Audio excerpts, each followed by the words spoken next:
नमस्कार मित्रांनो, मी काजल, माझ्या ब्लॉगमध्ये तुमचे स्वागत आहे। तर आज आम्ही आलो आहोत कोल्हापूरच्या महालक्ष्मी मंदिरात। तर जातानाच आम्हाला पहिली खूप भूक लागली होती। आम्ही काही खाल्लेलं नव्हतं, अगस्त्यानी खाल्लेलं होतं थोडं, पण त्यालाही परत भूक लागली। मग मस्त अशी मी कोल्हापुरी मिसळ घेतली आणि अगस्त्याच्या डॅडांनी त्यांना पावभाजी घेतली। त्यांना मिसळच खायची होती, पण त्यांना काही कारणामुळे मिसळ खायची नव्हती म्हणून त्यांनी घेतलीच नाही।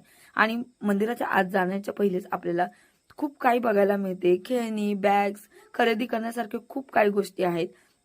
पहिल्यांदा मंदिराच्या पाया पडून येऊ आणि मगच खरेदी करू असं ठरवलंय। महालक्ष्मी मंदिर हे एक प्रसिद्ध आणि प्राचीन मंदिर आहे। हे मंदिर महाराष्ट्रातील 3.5 शक्तिपीठांपैकी एक आहे आणि 7व्या शतकात चालुक्य घराण्याच्या काळात बांधले गेले। मंदिरातील मूर्ती आणि गाभारा मूळ 7व्या शतकातील असून या मंदिराला कोल्हापूरच्या आदिशक्तीचे निवासस्थान कोल्हापूरची महालक्ष्मी देवी ही अंबाबाई म्हणून ओळखली जाते। तिला आदिशक्तीचे रूप मानले जाते। हे मंदिर महाराष्ट्रातील 3.5 शक्तिपीठांपैकी एक आहे। तिरुपतीचे बालाजी दर्शन कोल्हापूरच्या महालक्ष्मीच्या दर्शनाशिवाय अपूर्ण मानले जाते। कोल्हासूर राक्षसाचा वध करण्यासाठी देवी येथे आली होती अशी आख्यायिका आहे। हे मंदिर भव्य स्थापत्यकला आणि धार्मिक महत्त्वामुळे भाविक आणि पर्यटकांसाठी एक महत्त्वाचे आकर्षण आहे। गर्दी खूप होती आणि आम्ही एवढी लाईन लावून कितीतरी वेळ थांबू शकत नाही बाळाला घेऊन, म्हणून आम्ही मुख दर्शन घेण्याचंच ठरवलं।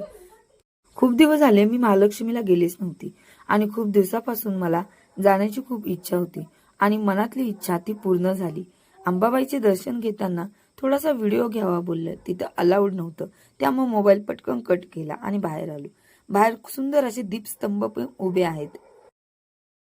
लांब लांबून येणारे भाविक फोटो काढण्याची खूप गर्दी करत होते आणि कोल्हापूरचे दागिने म्हटल्यानंतर इथे बघण्यासाठी आणि घेण्यासाठी खूपच गर्दी होती।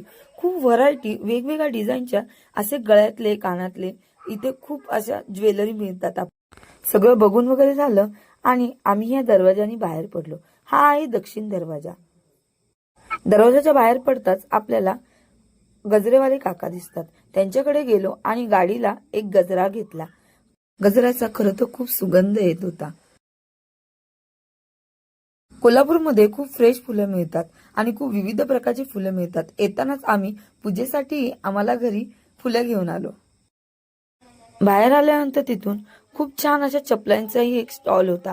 त्या दुकानात गेलो आणि खूप छान असे दुकानात मला जसे पाहिजे तशा चपला दिसल्या आणि मी पण तिथून 2 जोड अशा चपलांच्या घेतल्या। कलर पण एकच नंबर होता।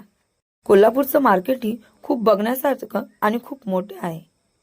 आवळा, कच्चा आंबा, त्यानंतर सगळे आंबट इथे